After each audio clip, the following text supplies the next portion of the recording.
at spiritual ay hindi po tayo nabubuhayin. Mga kapatid, sabi ng ating Panginoon, hindi lahat ng tumatawag sa akin, Panginoon, ay makakapasok sa karanang langit, kundi ang sumusunod lamang sa kalooban ng amang nasa langit. Kaya kung mapapalayo tayo, sapagkat hindi po lahat mga pinili ng ating Panginoon Diyos. Tayo yung nakikinig at nakakahilig sa kanyang mga salita, ang mga ipinili. Kaya po mapapalayo po tayo at naririto sa loob ng tahanan ng Jesus, a disciple, at Jesus Christ. Tayo po ang mga pinili nito. Siyempre, mga kapatid, sabi nga, hindi lamang nabubuhay sa tinapay ng isang tao kundi ang kanyang mga salita. Tatawagin na po natin ating pastor na si Pastor Alan. Amen. Yan. So, puri ng Diyos sa oras po ito. At nandiyan po yung ating mission at saka vision. Ang mission natin, go and all the world and preach the good news to all people and make disciples of all mission and baptizing them in the name of the Father, the Son, and the Holy Spirit.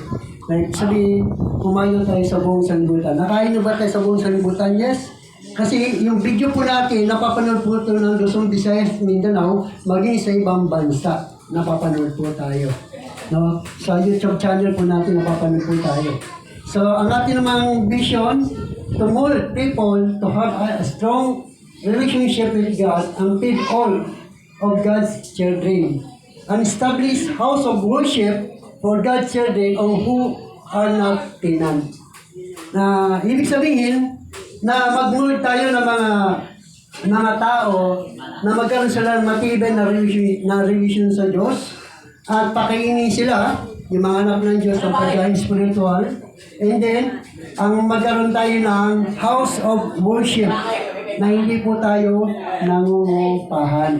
No? So, bakit kailangan natin hindi mangupahan? Dahil ang Diyos po natin na pinaglilingkuran, siya po may-ari nito langit at ng lupa. No? Kaya hindi niya kailangan mangupahan.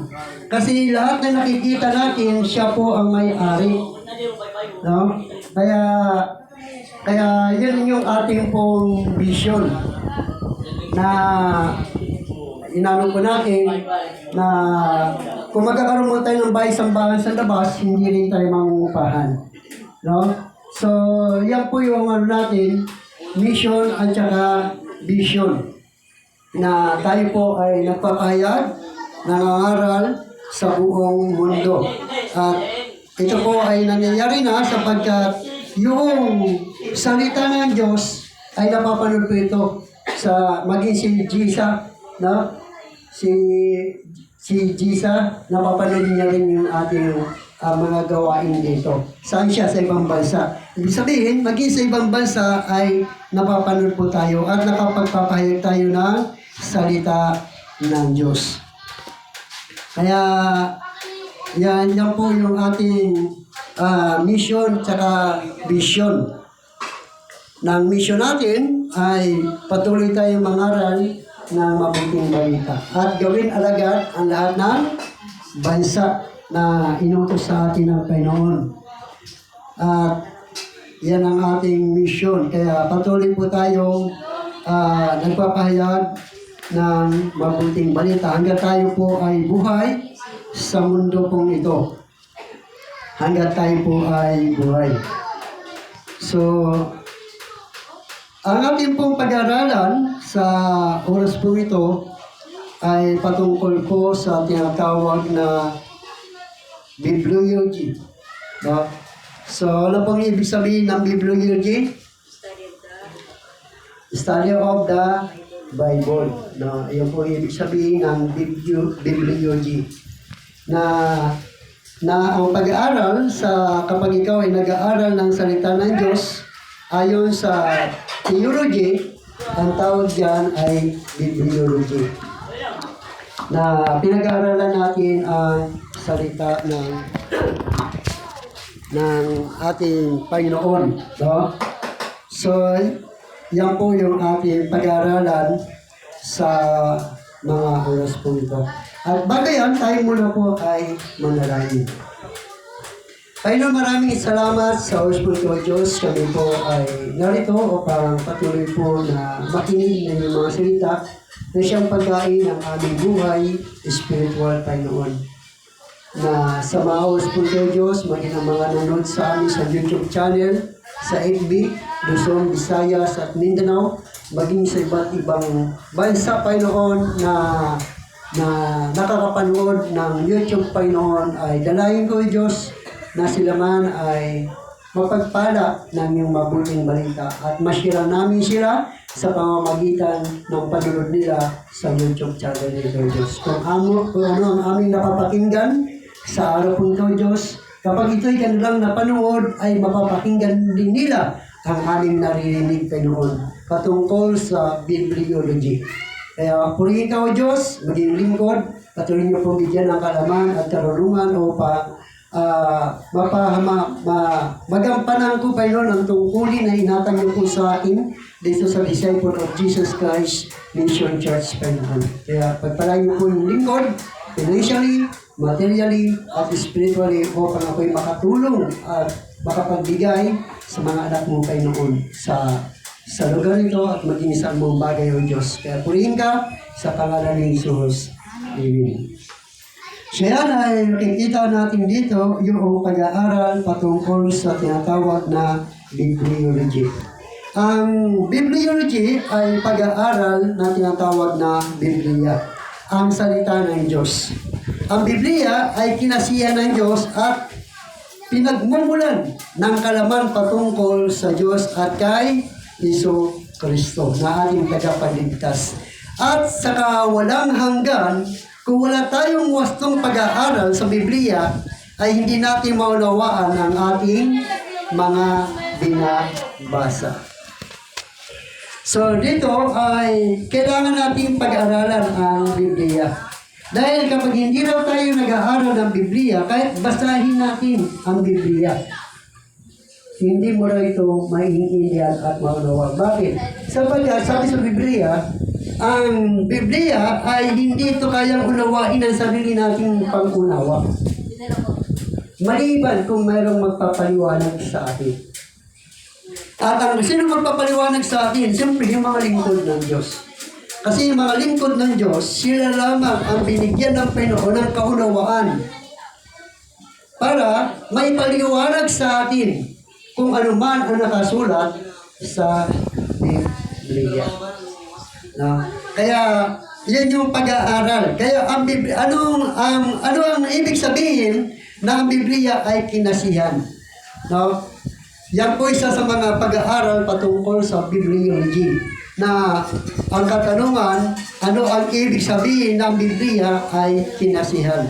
Kapag sinabi ng mga tao na ang Biblia ay kinasihan, ang tinutukoy nila ay ang katotohanan na ang Diyos ay banal na naka-impluwensya sa mga taong may akda ng kasulatan. Sa paraan ang kanilang isinulat ay hindi mismo salita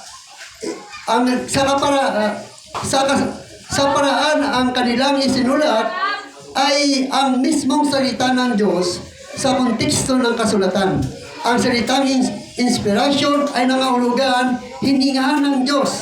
Ang inspirasyon ay nangahulugan na ang Biblia ay tunay na salita ng Diyos. At ginagawang kakaiba ang Biblia sa lahat ng iba pang mga aklat. So, ginawang kakaiba ang Biblia kaysa ibang mga aklat. Bakit? Kasi ang Biblia ay ito po ay talagang kinasiya ng Diyos at maunawaan lamang ito sa parahang espiritual. Maunawaan lamang ito sa pamamagitan ng pagpapakumbaba mo sa Diyos. Dahil hindi natin maintindihan at maunawaan ang salita ng Diyos kung wala po sa atin ang Espiritu ng Diyos. Kaya bagamat may iba't ibang pananaw kung hanggang saan ang Biblia ay kinasiyan walang alinlangan ng Biblia mismo ay nag-angkin ng bawat salita sa bawat bahagi ng Biblia ay nagmula sa Diyos. Sa 1 Corinthians chapter 2, verse 12 hanggang 14, ito ang sinasabi ng banal na kasulatan. Ang tinanggap natin ay hindi espiritu ng salibutan, kundi ang Espiritu na mula sa Diyos upang maunawaan natin ang mga kaloob niya sa atin. Kaya nga, kami ay nangangaral hindi sa pamamagitan ng karunungan ng tao, kundi sa pamamagitan ng Espiritu. Ang ipinaliwanag namin ay mga katotohanan espiritual para sa mga pinananahanan ng Espiritu. Sapagkat ang taong di pinanahanan ng Espiritu ay ayaw tumanggap ng mga kaloob mula sa Espiritu ng Diyos. Para sa kanila, kahangalan ang mga iyon at di nila naunawaan. Sapagkat ang mga bagay na espiritual ay maunawaan lamang sa paraan espiritual. So doon ay sinasabi ng banal na kasulatan, kahit basahin mo na basahin ang Biblia, kung wala sa iyo ang Espiritu ng Diyos, hindi mo ito maintindihan at maunawaan. Dahil ang sinasabi ng mga lingkod ng Diyos, hindi kami nangangaral sa karunungan ng tao, kundi ang pinangangaral namin ay karunungan mula sa Diyos. At maunawaan lang ito sa paraan espiritual. Yung mga tao hindi nagtataglay ng Espiritu ng Diyos, hindi nila maintindihan at maunawaan ang salita ng Diyos.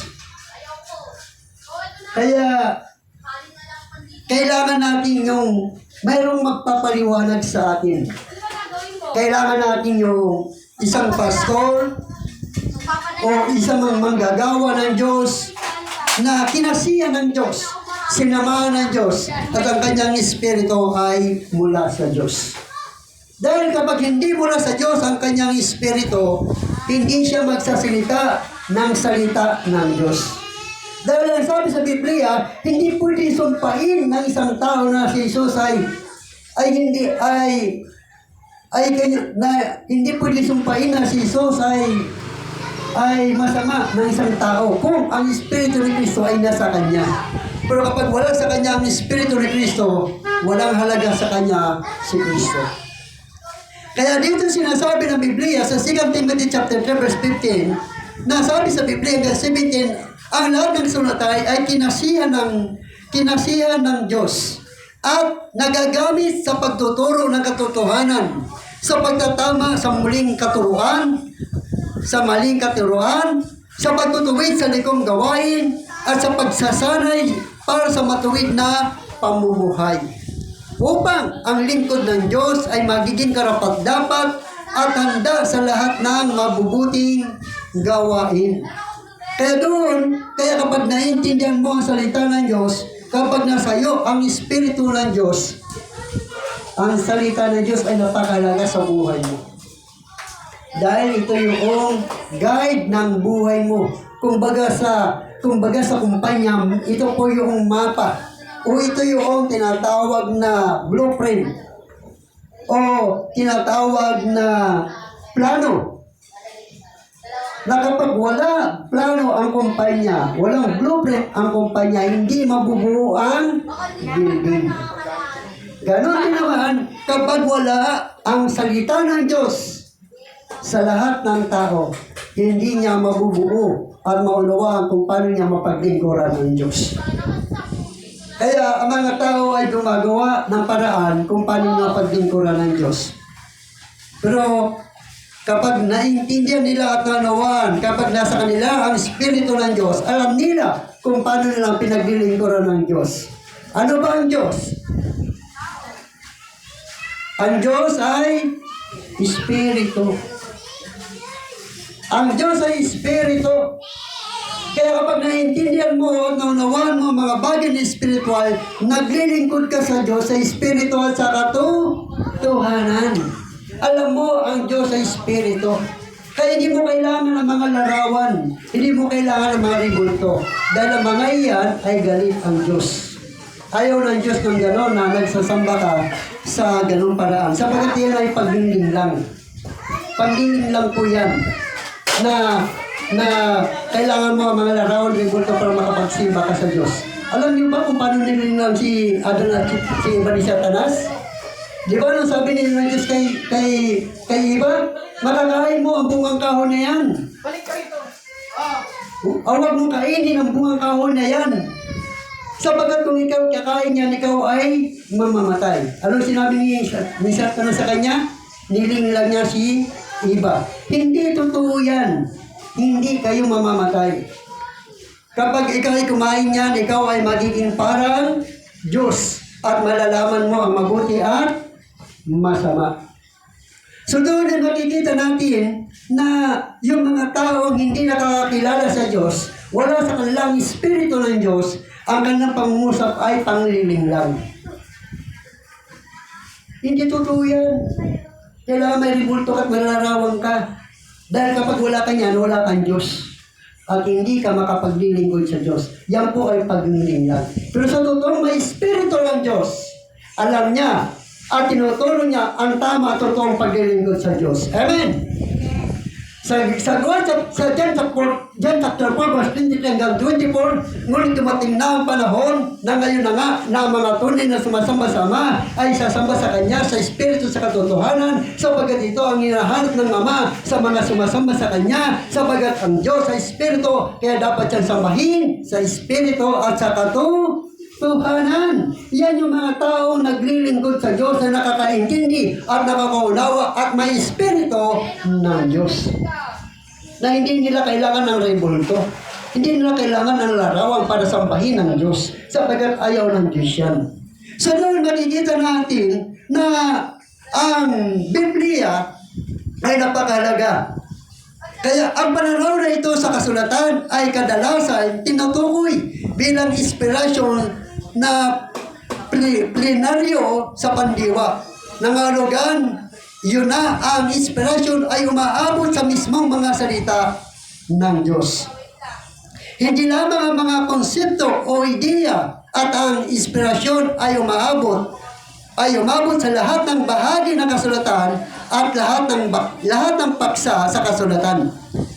Ang ilan sa mga tao ay naniniwala na ang bahagi lamang ng Biblia ay inspirado o ang mga kaisipan o konsepto lamang na tumatalakay sa relihiyon ang inspirasyon. Yan yung pangunawa ng mga tao. Na ang konsepto lamang ng Biblia ay para lamang doon sa mga relihiyon. Yun ang kaisipan ng mga tao. Na kapag meron kang Biblia, may relihiyon ka na. Pero hindi na naiintindihan at naunawaan kung anong ibig sabihin kung bakit mayroong Biblia. Na ang Biblia ay binigay sa ating bilang guide upang maunawaan natin at malaman natin kung sino ang Diyos na ating pinaglilingkuran. Dahil kapag wala yan, hindi po natin mapaglingkuran ng Diyos sapagkat ipinaunawa ng Diyos ang lahat ng bagay maliban sa salita ng Diyos. Lahat ng bagay po mo maunawaan pero maliban sa salita ng Diyos. Hindi mo ito maintindihan at maunawaan kung wala sa iyo ang Espiritu ng Diyos. Kasi kailangan meron tayong guide. Kaya meron na tayong tinatawag na banal na Espiritu na siyang magpapaalala at magtuturo sa atin sa mga bagay na spiritual sapagkat ang lahat na nakasulat sa Biblia ay pawang spiritual. At maintindihan mo lamang ito sa paraang spiritual. Dahil kung hindi mo ito intindihin sa mga bagay na spiritual, tiyak na ikaw ay mapapahamak. Kaya ang lawak na inspirasyon ay malinaw na makikita sa 2 Timothy chapter 3 verse 15 hanggang 17 na lahat ng kasulatan ay kinasiya ng Diyos. At pakikinabangan sa pagtuturo, sa pagsuway, pagtutuwid, at pagsasanay sa katuwiran upang ang tao ng Diyos ay magiging lubusan sa kagamitan para sa bawat mabuting gawa. Sinabi sa atin ng talatang ito na kinasiya ng Diyos ang lahat ng kasulatan mula Genesis to Revelation. Ang Biblia ay binubuo ng 66 books. At yan ay mula sa Genesis hanggang Revelation, yan ay kinasiya ng Diyos at maunawaan lamang ito sa paraang spiritual. Dahil kung hindi ka mamumuhay sa paraang spiritual, hindi mo ito maiintindihan at maunawaan. Magbasa ka ng isang talata, matutulog ka na. mapipikit ng mata mo. Dahil bakit? Sasabihin sa inyo sa taas, naku, huwag mong basahin yan. Wala kang maintindihan dyan. Wala kang maunawaan dyan. Mas maganda magbasa ka na lang ng dyaryo. Magbasa ka na lang ng mga babasahin dyan. Huwag mo lang basahin ang Biblia. Kasi hindi mo talaga yung maintindihan at maunawaan na mag-isa ka lang. Kailangan meron kang kasama niyan. Amen? Meron kang kasama niyan. Dahil ang lahat na nakasulat dyan ay makapangyarihan. Makapangyarihan ang lahat na nakasulat dyan. May kasi po yan ng Diyos. Hindi mo yan maintindihan maunawaan kahit marami kang Biblia sa Biblia, hindi mo mababasa yan hanggat wala sa iyo ang Espiritu ng Diyos. Hanggang sa alabokina, magkakaroon na ng mga alikabok yan. Kaya hindi lamang mga bahagi ng Biblia ang tumatalakay sa mga doktrinang pangreliyon na kinasihan, kundi ang bawat salita mula sa Genesis hanggang payag, dahil ito ay kinasihan ng Diyos ang mga kasulatan kung gayon ang mga otoridad pagdating sa pagtatag ng doktrina sapat para sa pagtuturo sa tao kung paano maging nasa tao, kung paano maging naging isang tamang relasyon sa Diyos. Sinabi ng Biblia na hindi lamang siya kinasihan ng Diyos, kundi mayroon ding supernatural na kakayanan baguhin tayo at gawing kumplito ano pa man ang kailangan natin. Ano ang magagawa ng Biblia? Meron siyang supernatural na baguhin ang buhay ng tao. Amen? Kaya kapag nakikinig ka ng salita ng Diyos, umating ka sa ganitong mga gawain, nagkakaroon ka ng pagbabago sa buhay mo. Dahil nga ang salita ng Diyos na papakinggan mo, naiintindihan mo, meron siyang kapangyarihan, meron siyang supernatural para baguhin ang buhay ng bawat isa sa atin. Para ang paglilingkod natin sa Diyos ay mapanatag. Hindi tayo nangangamba na para bang ligtas ba ako? Hindi. Makakapasok ba ako sa langit? Hindi. Kundi ang nasa puso at isipan mo, totoo makakapasok ka sa langit. Amen? Hindi ka nangangailangan. Dahil naiintindihan mo at naunawaan mo kung ano yung ginagawa ng Biblia sa buhay mo. Na nagtuturo sa iyo ng matatag na pananalig at panampalataya sa buhay na pinaglilingkuran mo ang Diyos. Ang Diyos ay Espiritu. Hindi ka dati nagbubuhat ka ng mga revolto, nag-ikot-ikot ka dati. Alam nyo ba? Galatia 4:8, nung hindi pa ninyo kilala ang Diyos, kayo alipin ng mga Diyos-Diyosan. Nagpapatuloy na ng panahon, hindi mo pa kilala ang Diyos noon. Bakit hindi mo siya kilala? Dahil hindi mo nga siya maintindihan. Hindi mo siya malalaman. Hindi mo siya maunawan kung wala sa iyo ang Espiritu ng Diyos. Amen? Kaya gumagawa ka ng paraan para paglingkuran ng Diyos. Sumasama ka doon sa nagbubuhat ng revolto, nag-ikot-ikot ng revolto. Nakakala mo yan ay pagtutong paglilingkod sa Diyos. Galatia 4:8, nung hindi pa ninyo kilala ang Diyos, kayo'y alipin ng Diyos-Diyosan. Kayo na mag-ikot ng mga revolto, hindi nila kilala ang Diyos. Bakit? Wala nga sa kanila ang Espiritu ng Diyos. Ngayon, kilala na ba natin Espiritu ng... Nasa atin na ba ang Espiritu ng Diyos? Kilala na ba natin ang Diyos? Ang Diyos ay Espiritu. Kaya sinabi ni Jesus Christ, mapal ang naniniwala sa akin, bagamat hindi niya ako nakita. Mapalad. Hindi yung naniniwala ka lang, dahil nakita mong ribulto, kamukha ni Kristo. Dahil nakita mo kamukha ni Kristo ribulto, doon ka lang naniniwala kay Kristo. Kapatid, hindi yan si Kristo. Yan ay artista na gumanap bilang Kristo. Inuwit ng sculptor. Yan yung mga tao nagkukunwaring lingkod ng Diyos. Dahil nga hindi sila nakaintindi sa mga bagay na spiritual.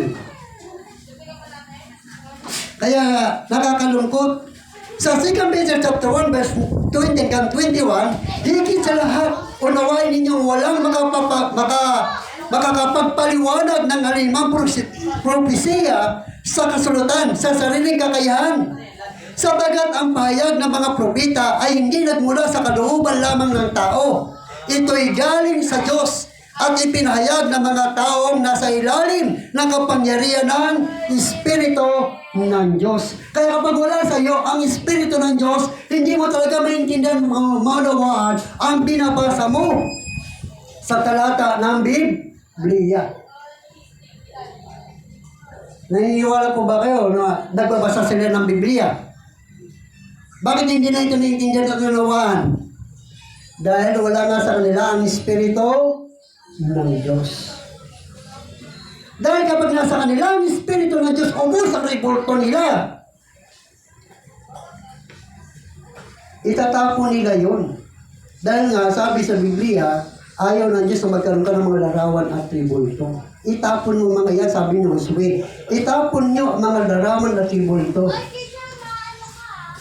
At manumpa kayo sa Diyos at maglingkod kayo sa totoong Diyos. Dahil kapag hindi nyo itatapon yan, para kayong tinatawag na asawa, hindi may dalawang asawa. Pahig ba kayo na may dalawang asawa mo? Di ba hindi?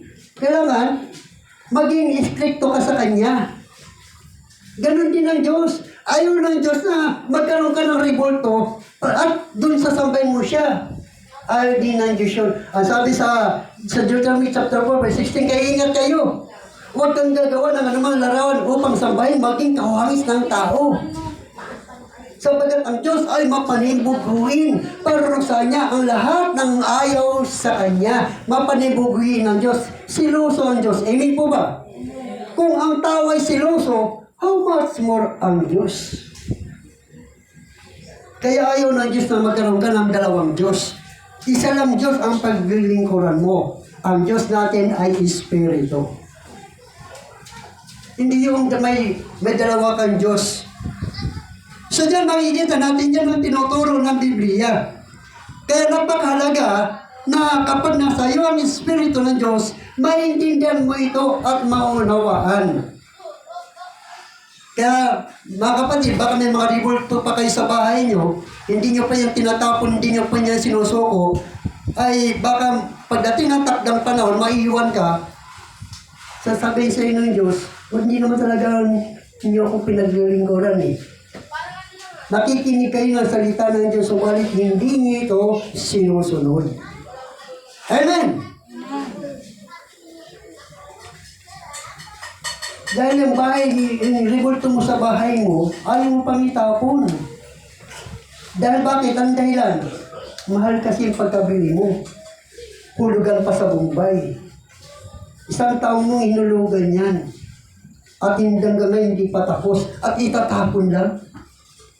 Kapatid, anong mahalaga sa'yo? Yung papasok ka sa buhay na walang hanggan o papasok ka sa impyerno? Sa buhay na walang hanggan. So yun ang sinasabi ng mga mayroong Espiritu ng Diyos na itinuturo ang totoong paglilingkod sa Diyos. Kasi kung wala sa iyo ang Espiritu ng Diyos, puro kasinungalingan ang sasabihin. Amen! Kahit mali na, tama pa rin. Basta huwag ka lang mawala. Kahit mali na, sige, gawin nyo. Basta, akin naman pira nyo eh. Linggo-linggo, nagbibigay naman kayo eh. Kahit mga mali yan, okay lang. Kahit mapuno ang bahay mo ng report sa bahay mo, okay lang. Bakit? Dahil wala naman talaga sa kanya ang Espiritu ng Diyos. Hindi niya tinuturo ang totoo. Amen? Hindi niya tinuturo. Ang mga may Espiritu ng Diyos tinuturo ang totoo. Kaya naintindihan niya ang Biblia. Kaya tinutulungan tayo ng talatang ito na maunawan na kahit na ginamit ng Diyos ang mga tao sa kanilang natatanging personalidad at estilo ng pagsulat, binigyan inspirasyon ng Diyos ang mismo mga salita ng kanilang isinulat. Si Jesus mismo ang nagpatunay sa pandiwang plenaryo na inspirasyon ng kasulatan ng sabihin niya sa Matthew chapter 5 verse 17 hanggang 20 na sabi niya, huwag ninyong akalain na parito ako upang pawalang bisa ang kasulatan at ang mga propeta. Na parito ako upang hindi upang ipawalang bisa ang mga ito, kundi upang tuparin. Tandaan ninyo, maglalaho ang langit at ang lupa, ngunit ang isang tuldok at tudrit man ng kasulatan ay di mawawala ng bisa hanggat di natutupad ang lahat. Kaya't sino man magpawalang bisa sa kalitliit ang bahagi nito at magturo ng gayon sa mga tao ay magiging pinakamababa sa kaharian ng langit. Ngunit ang sumusunod sa kautusan at nagtuturo sa mga tao na tuparin iyon at magiging dakila sa kaharian ng langit. Sinasabi ko sa inyo, kung ang pagsunod ninyo sa kalooban ng Diyos ay tulad lamang ng pagsunod sa mga tagapagturo ng kautusan at mga parasiyo, hindi kayo makakapasok sa kaharian ng langit. Doon ay sinasabi ng banal na kasulatan na kapag pinag-aaralan mo ang Biblia at ito yung naiintindihan at naunawaan, napakahalaga ito sa buhay mo. Tiyak na ang mga ribultong nasa bahay mo, itatapon mo yan eh. Kaya kung may nakikita kayo ribulto na pakalat-kalat sa lansangan, yan yung mga taong nakakaintindi at nakakaunawa sa salita ng Diyos. Amen? Yan yung mga taong nakakaintindi na tinanggal na nila ang ribulto sa bahay nila. Ang iba ayaw pa eh. Ayaw itapon ng ribulto eh. Sayang eh. Ang mahal pa naman ng pagkabili. Milyon yan. Pastor, alam mo kung magkano yung Maria na yan? 5,000 bili ko dyan. Maliit lang yan. Pero 5,000 yan. Yan yung mga taong hindi nakakaintindi at nakakaunawa sa salita ng Diyos. Binabasa nila ang Biblia ng Diyos pero hindi nga nila ito maintindihan. Hindi nga nila ito manawaan. Bakit? Sapagkat wala nga talaga sa kanila ang Espiritu ng Diyos. Sa mga talatang ito, pinalakas ni Jesus ang katumpakan ng kasulatan hanggang sa pinakamaliit na detalye at pinakamaliit dahil ito ang mismong salita ng Diyos. Dahil ang kasulatan ay kinasiyang salita ng Diyos, maaari nating tapusin na ang mga ito ay hindi rin nagkakamali at ang mga otoridad ang tamang pananaw sa Diyos at ay magdadala sa atin sa tamang pananaw sa Kanyang salita. Dahil ang Diyos ay makapangyarihan sa lahat, nakakaalam sa lahat, at ganap na perpekto ang Kanyang salita. Sa mismong kalikasan nito ay magkakaroon ng parehong mga katangian. Ang parehong mga katangian, mga talata na nagtataglay ng inspirasyon ng mga kasulatan ay nagpapatunay din na ito ay parehong iniran at may otoridad. Walang alinlangan ng Biblia. Ang sinasabi nito ay hindi makakaila.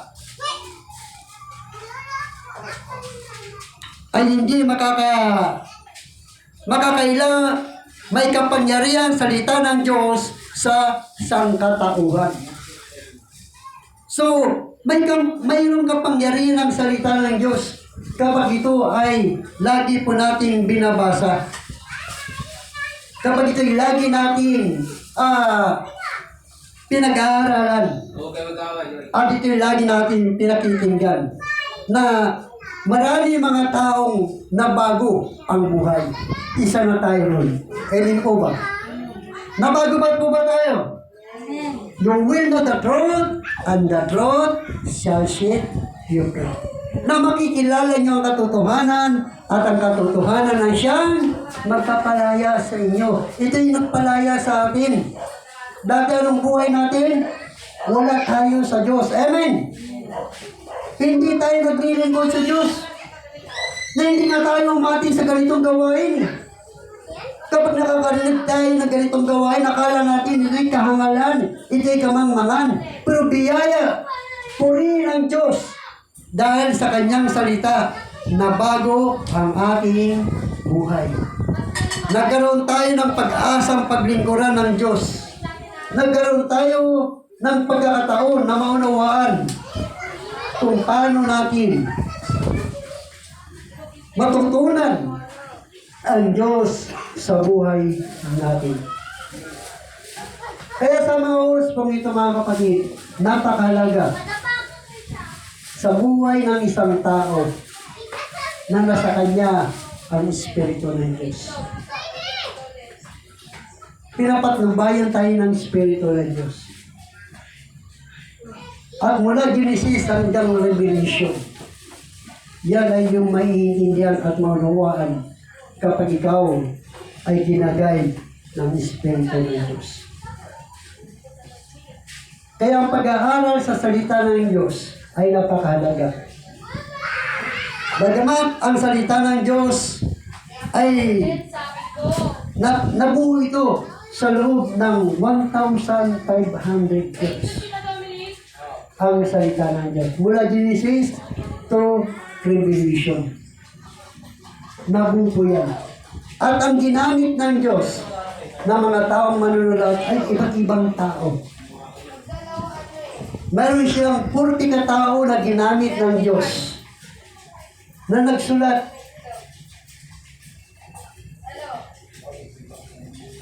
sa mula Genesis to Revelation. 40 ka tao ang ginamit ng Diyos. Sa iba't-ibang antas. Iba't ibang antas, iba't ibang katayuan. Mayroong karpintero, mayroong mangingisda, mayroon naman may kaalaman at karunungan. Yan ang mga ginamit ng Diyos para mabuo ang Biblia sa loob ng 1,500 years. At 40 katao ang nagsulat nito. Yun ang ginamit ng Diyos. Bagamat marami mga pagsubok, marami ang lumalaban sa Biblia. Gustong tanggalin ang Biblia, gustong walain ang Biblia, pero hindi na ito magawa. Gusto na itong sunugin. Mayroong mga ibang bansa na ayaw nilang nakitang may dalakang Biblia. Dahil alam nila kapag may dalakang Biblia, malalaman mo ang katotohanan. Mayroong mga bansa na kapag bawal sa kanilang mga ngaral katulad nito, magpayag ka ng salita ng Diyos, bawal sa kanila yon. Kaya gusto nilang sirain ang Biblia. Wasakin, pero hindi na ito magawa. Bakit? Dahil may kapangyarihan mula sa Diyos. May kapangyarihan mula sa Diyos upang ma-perceive ang Biblia. At patuloy na mahayag. Dahil ang sabi sa Biblia, kapag nahayag na ang mabuting balita sa lahat ng buong sanglibutan, saka darating ang wakas.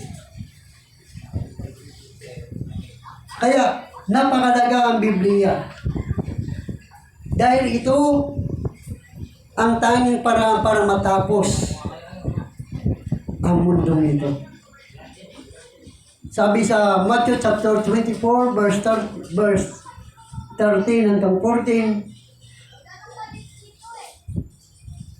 ang manatiling tapat hanggang wakas ang siyang maligtas at may pahayag ang mabuting balita sa lahat ng buong sanglibutan.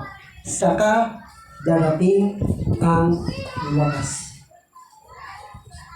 Ibig sabihin kapatid, darating ang panahon, darating ang oras, ang Biblia na sinasabi mo ay hindi na mapapakinggan ng buong sanglibutan. Hindi na mapapakinggan ng buong sanglibutan. Dahil nga, ang layunin ng Biblia, hanapin, iligtas ang mga hintil na binigyan ng habag ng Diyos. Hindi lahat ng hintil ay maliligtas, kundi yung lamang makakarinig sa tinig ng Diyos. Kundi yung lamang makakaintindi at makaunawa sa salita ng Diyos. Hindi lahat ng kamag-anak mo ay maliligtas, kundi yung lamang makakarinig ng salita ng Diyos. Mapalad kapag ang asawa mo ay kasama mo. Mapalad kung ang mga anak mo ay kasama mo. So sabi sa banal na kasulatan, kung ano ang nangyari sa panahon ni Adan, sa panahon ni Noah,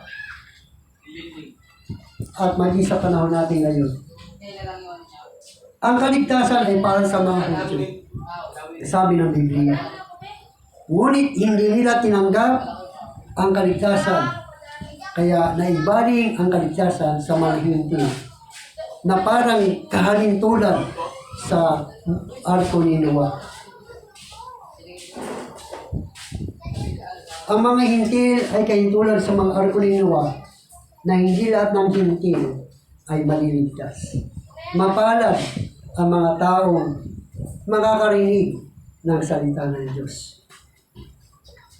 At ang taong ito makakarinig ng salita ng Diyos, ang siya papasok sa gawain ng Diyos.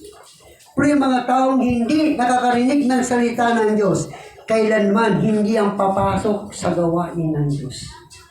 Sa arko ni Noah, sabi ng Diyos, bawat hayop, 2 lang paris ang papasok sa arko. Ang nakarinig lamang sa tinig ni Noah ang siyang pumapasok sa arko. Yung mga taong, mga ibang hayop na hindi nakakarinig sa tinig ni Noah, kailanman ay hindi papasok sa arko. Ganon din naman sa gawain ng Diyos. Ang gawain ito ay tinatag ng Diyos sa disciple of Jesus Christ. Ang mission natin ay pahayag ang mabuting balita at iligtas ang mga taong pinili at tinawag ng Diyos. Lalapit ang mga taong tinawag ng Diyos, katulad nyo, na pakinggan nyo ang tinig ng Diyos. Amen. Narito kayo ngayon. Ibig sabihin, mapalad ka, na pakinggan mo ang tinig ng Diyos. Kaya ka narito ngayon. Ganon din naman, hanggang hindi natatapos ang salita o bilang ng mga hintil, patuloy tayo nananawagan na sana magkaroon tayo ng time at panahon na pakinggan ang tinig ng Diyos para maintindihan natin at manawagan kung anong ibig sabihin ng salita ng Diyos.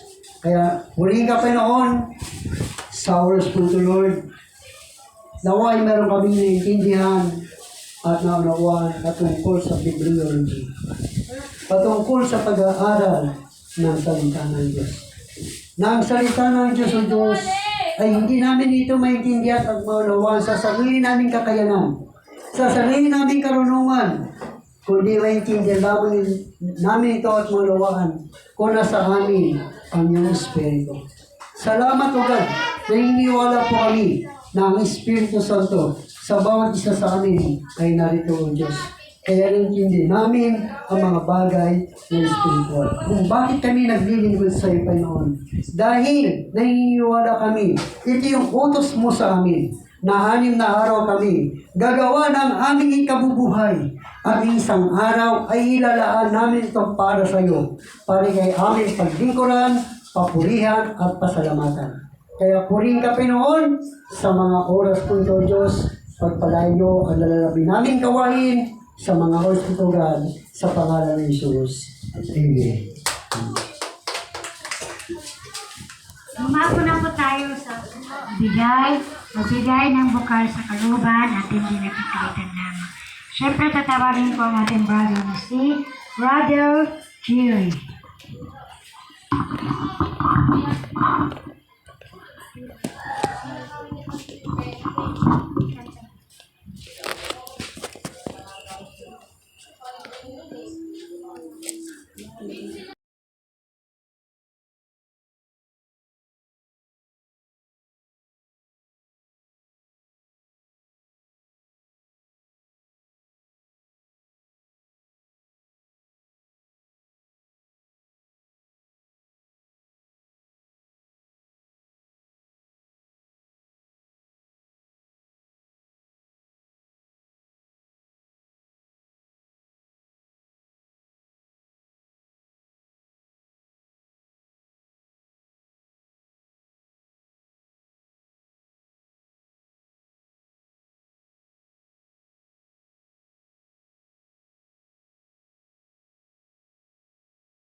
kung minsan napahamak ako. Salamat at inibig mo ang isang katulad ko. Sa masamang gawa, hinago mo ako. Binigyan mo ng pag-asa, buhay na dati walang saysay. Kung wala ka, nasaan na kaya ako? Amen. Wala nang hihigit sa isang tulad mo.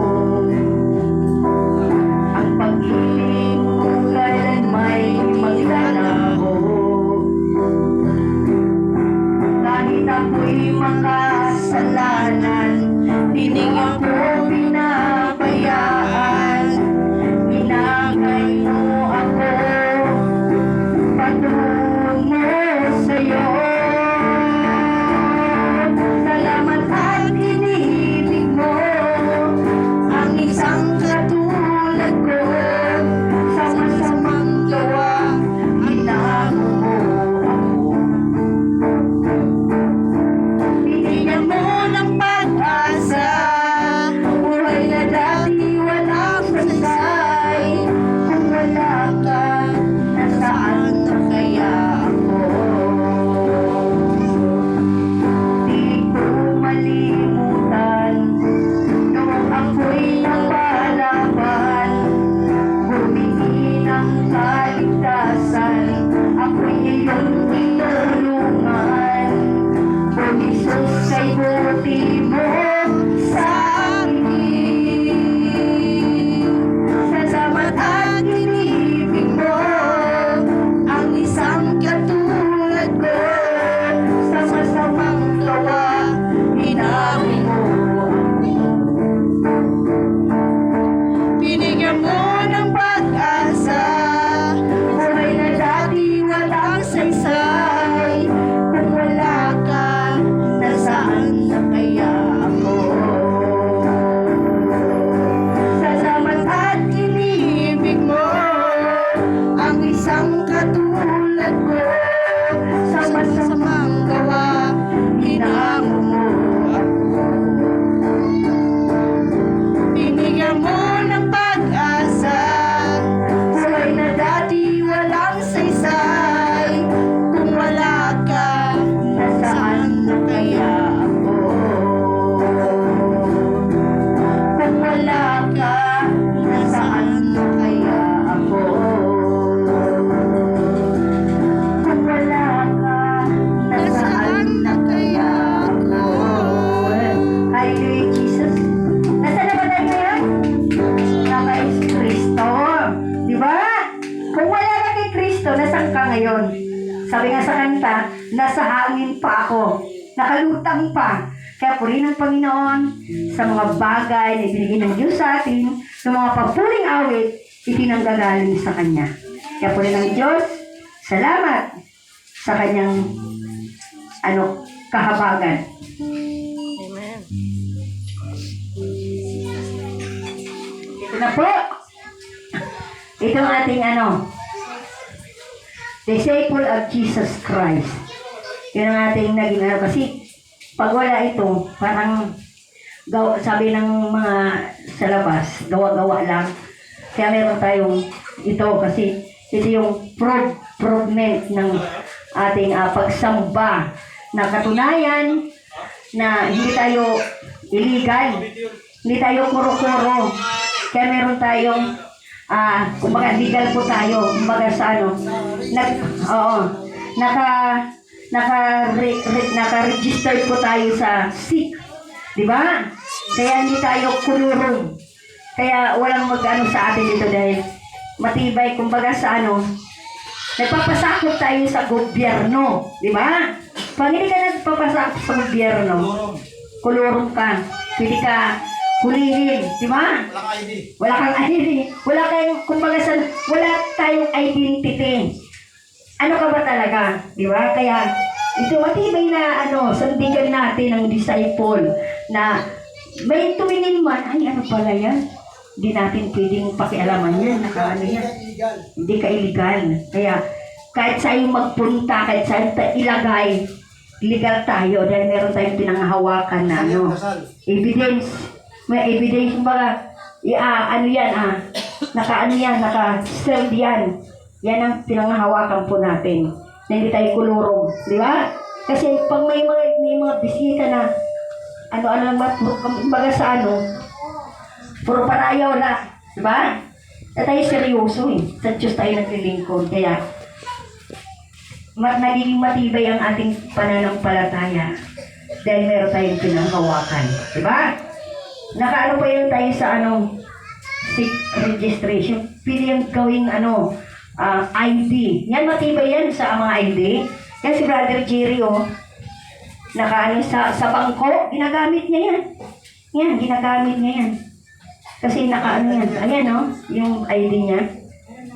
Kumukuha siya ng chiki sa security bank. Ino-honor yan. Yan. Matibay yan. Diba? Kaya puri ng Panginoon, napakabuting Diyos na ibinigay sa atin. Kaya nagiging matatag tayo sa ating buhay pananampalataya. Yan Sunday service, 10 a.m. to 12 ng tanghali dito sa covered court. Sunday service ng 2 p.m. to 4 p.m. building 30 Aroma sa dulo. Monday bukas, Bible study to sa barangay. Yan, 6 p.m. to 7 p.m. Mission and vision. Yan po ang ating pinanghahawakan na mission to vision na magbahagi pa ng salita ng Diyos sa mga taong naliligaw pa. Kaya po rin ng Panginoon, tayo ay tumaybay. So, di ko sa English ano ba sa Tagalog vision? Bahagi ng kumayo. Yung vision ano naman? Hindi siya yung mga pangarap natin na dapat natin gawin. Galing pangarap talaga. Nakuha Kuha yan. Katulad sa mga nakita may children, di ba? Ang ganda Ibig sabihin, tutulungan Napakaganda. Kung Tagalogin talagang mapapasok sa puso. So yung sa akin naman, yung tayo supering, kasi ako nakakarakter ko rito, okay lang papayag ba kayo, yung member, ilagay na lang sa sobre. So hindi na kayo bibigyan sobre. Nandito sobre, bibigyan na lang sa inyo. Ito, wala tayong mapiso man, o 10 piso, 100, 1,000, 1,000, 1,000,000, pwede po. Tandaan nyo sa isang nanigurado ako, hindi kayo masisiro, maglalagay kayo ng piso. Tandaan nyo yan, kay Lord yan. So yan, at saka isa pa, pag mayroon tutulong sa atin, okay lang mo sabihin sa akin, hindi pwedeng isang taon nakakalam sa church natin. Sangayon ba kayo? Okay, salamat kay Pasuralan. Kasi sayang, alam mo kasi, Nagkaroon tayo ng meeting. okay, kaya tayo ko na sinasabi, magpa-meeting tayo ulit. Mag-isinatay ko yan, kasi meron pa tayong gustong malamin, may isa pa. Yun. Kaya kailangan na talagang si Pasuralan may ganung pa-meeting. Kasi, ito lang sasabi ko, isang testimony dito, nasaktan si brother na siya. Sunod ko hindi na ulan ngayon, nalipat. Nabalik siya kasi mag-meeting tayo dito. Nabalikan ulit. Dinahilan yung testimony, tapos hindi na siya nagtuloy sa First Beta Plus. So wala problema po kasi pinalitan naman siya. Siguro ang kapalit sa kanya, 5 sa Agora. So wala na, okay lang po yun. Kaya gusto ko magpa-meeting si Pasuralan. Kulang po pa-meeting. Kasi pag walang pa-meeting, ang mga member po, naghahaka-haka, parang ano ba ito? Parang may pinapanigaw. Tatanggalin po natin yan kasi silod na dyan nakatingin. Makikita mo na pagdating linggo, magiging natin ng testimony, masinasabi pa sa at saka may tatayo ng rito. Yun. Si Pastor nag-ano niya kung Kaya kung meron mga dito, si Pastor nakakalam. So, okay ba? So yun simula sunod na linggo. At saka nga pala, hindi ko pa mapapangako yung sinasabi kong unang linggo ng buwan kasi nasunog na.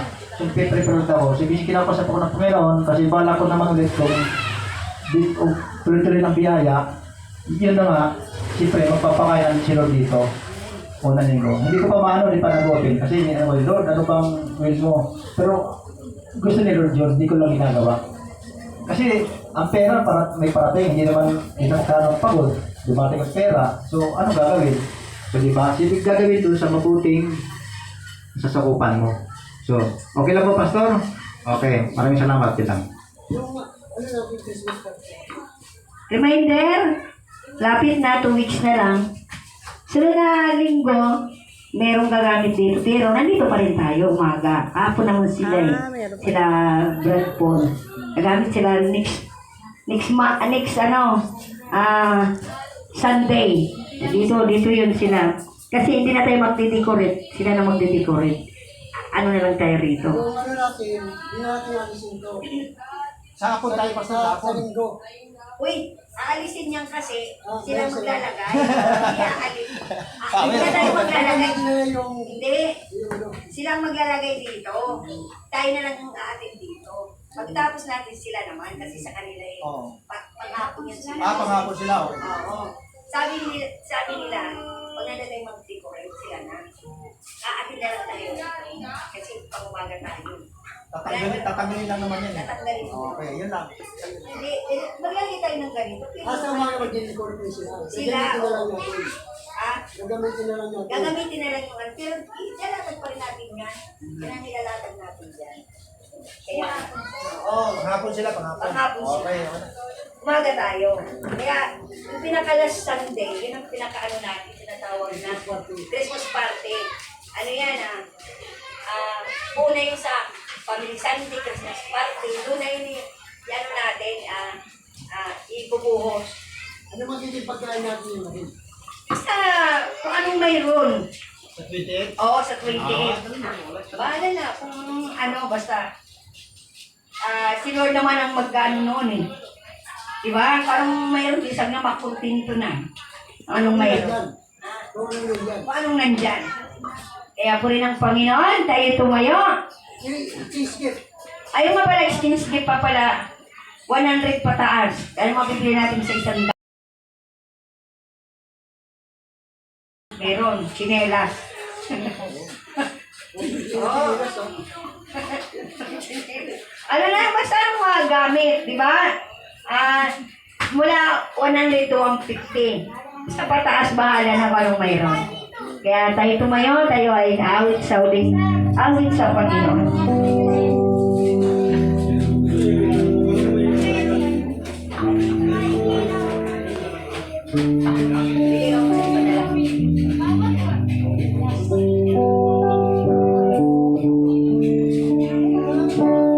Give thanks. With a grateful heart, give thanks. And to the Holy One, give thanks. Because He's given Jesus Christ in His Son. Give thanks with a grateful heart. Give thanks, and to the Holy One, give thanks. Because He's given Jesus Christ in His Son. And now, let the weak say, I am strong.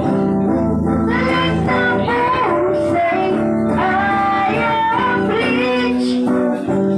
Because of what the Lord has done for us. Give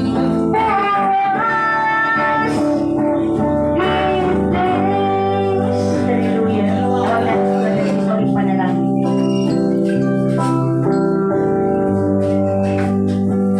Tayo po manalangin para sa ating pagtatapos. Panginoon, maraming salamat po sa umagang ito na iyong itinuro, Panginoon. Na may magawin sa amin ng pitak sa aming mga puso, Panginoon. Ang iyong mga katuruan, Panginoon. Patumayan niyo po ang aming tagapagsalita at bigyan niyo rin po siya ng kalakasan at karunungan. Sa mga kapatid namin na hindi po nakapunta, Panginoon, pagpalayo niyo po sila, Panginoon. Maraming salamat sa muli namin pag-iiwalay, Panginoon, na magkaroon kami ng kasaganaan sa aming puso at may malinis na pag-iisip, Panginoon. Ito po isang dalangin namin sa aming Panginoon na pag-iisip.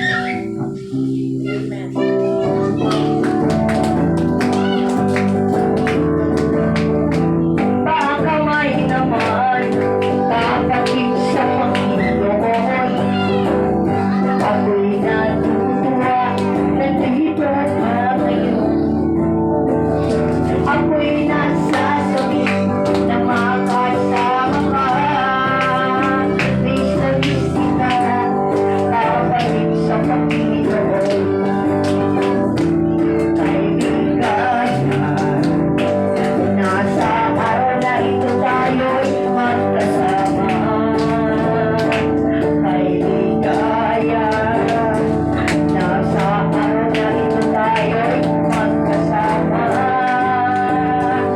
Kailigaya, nasa araw na ito tayo'y magkasama. Kailigaya natin ay si Kristo. Kailigaya natin ay si Kristo. Kailigaya natin ay si Kristo. Kailigaya natin ay si Kristo. Kailigaya natin ay si Kristo ang kasama. Amen. God bless to all.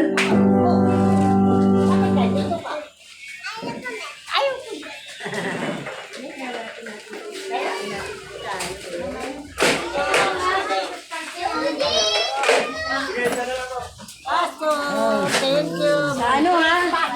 Sa ano ha?